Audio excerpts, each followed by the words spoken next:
students identify the number that falls before the given number in this activity. I write 20 here, and if I'm confused what number comes right before 20, I'll use this reference sheet and then go 20, and 19 comes right before 20. So the number that comes before 20 is 19.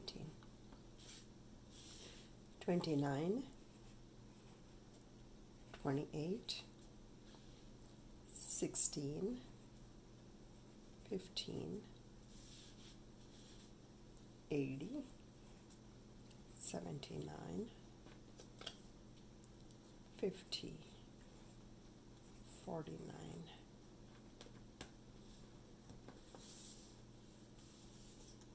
77,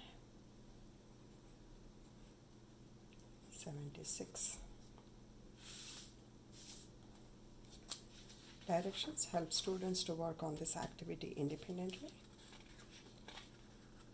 Answers provide, teacher exemplar sets expectations. Answers provide immediate feedback.